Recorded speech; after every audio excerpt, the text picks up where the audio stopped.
നമസ്കാരം, ഋഷിപ്രോക്തം ചാനലിലേക്ക് ഏവർക്കും ഹൃദ്യമായ സ്വാഗതം.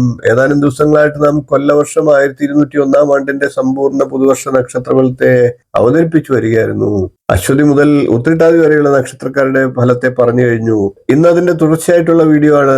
ഇപ്പോൾ നമുക്ക് രേവതി നക്ഷത്രക്കാരുടെ സമ്പൂർണ്ണ പുതുവർഷ നക്ഷത്രഫലത്തെ പരിശോധിക്കാം.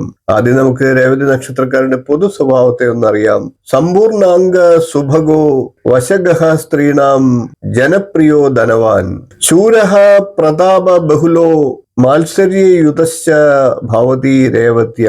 അതായത് രേവതി നക്ഷത്രത്തിൽ ജനിക്കുന്നവർ സമ്പൂർണ്ണ അവയവങ്ങൾക്കും പുഷ്ടിയും സുഭഗതയും ഉള്ളവരായിട്ടും എതിർലിംഗക്കാർക്ക് അധീനരായിട്ടും ജനങ്ങൾക്ക് ഇഷ്ടമുള്ളവരായും ധനവും ശൗര്യവും പ്രതാപവും മത്സര ബുദ്ധിയും ഉള്ളവരായി ഭവിക്കുമെന്നാണ്. ഇനി നമുക്ക് രേവതി നക്ഷത്രക്കാരുടെ കൊല്ലവർഷം 1201 ആണ്ടിന്റെ സമ്പൂർണ്ണ പുതുവർഷ ഫലത്തിലേക്ക് കടക്കാം. രേവതി നക്ഷത്രം മീനക്കൂറിൽ വരുന്ന നക്ഷത്രമാണ്. 27 നക്ഷത്രങ്ങളിൽ അവസാനത്തെ നക്ഷത്രമാണ്. രേവതി നക്ഷത്രക്കാർക്കും ഏഴശനി തുടരുകയാണ്. എല്ലാ മേഖലകളിലും ശക്തിക്ഷയമോ പരാജയമോ ഒക്കെ വരാൻ സാധ്യതയുള്ളത് കൊണ്ട് തന്നെ കരുതലെടുക്കേണ്ടതാണ്, കഠിന പരിശ്രമം ചെയ്യേണ്ടതാണ്. സാഹസ കൃത്യങ്ങൾക്ക് ഒരു കാരണവശാലും മുതിരാൻ പാടില്ല. സാമ്പത്തിക അച്ചടക്കം വളരെ കർശനമായി പാലിക്കേണ്ടതായിട്ടുണ്ട്. കൂട്ടുകെട്ടുകളിലൊക്കെ ജാഗ്രത പുലർത്തേണ്ടതുമാണ്. പുതിയ ജോലിക്ക് വേണ്ടി നിലവിലുള്ള ജോലി ഉപേക്ഷിച്ചൊക്കെ സ്വീകരിക്കുന്നതൊക്കെ വളരെ ആലോചിച്ചു വേണം ചെയ്യാനായിട്ട്. നിലവിലെ ബിസിനസ് അതേ രീതിയിൽ മുന്നോട്ട് കൊണ്ടുപോകാൻ സാധിക്കുന്നതാണ്.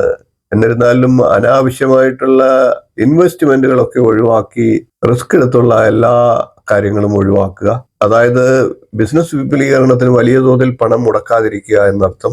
ഏജൻസി കമ്മീഷൻ ഏർപ്പാടുകളിലൊക്കെ ഏർപ്പെടുന്നവർക്ക് ഗുണകരമായിട്ടുള്ള വർഷമാണ്. വീട് നിർമ്മാണമൊക്കെ തുടങ്ങാൻ ആഗ്രഹിക്കുന്നവർക്ക് അനുകൂല സമയമാണ്.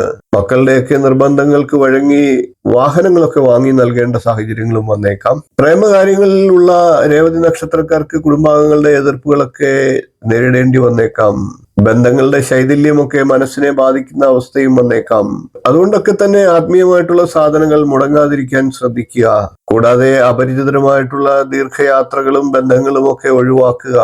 ഏഴശനി കാലമായതുകൊണ്ട് തന്നെ എല്ലാ കാര്യങ്ങളും ശ്രദ്ധിച്ച് കഠിന പരിശ്രമം ചെയ്ത് മുന്നോട്ട് പോകുക. സത്യസന്ധമായി ജീവിതം മുന്നോട്ട് നയിക്കുക. വിജയം നേടാൻ സാധിക്കും. രേവതി നക്ഷത്രം അറിയേണ്ടതെല്ലാം എന്നുള്ള 2 ഭാഗങ്ങളിലായി നൽകിയിട്ടുള്ള എന്റെ വീഡിയോ കാണുക.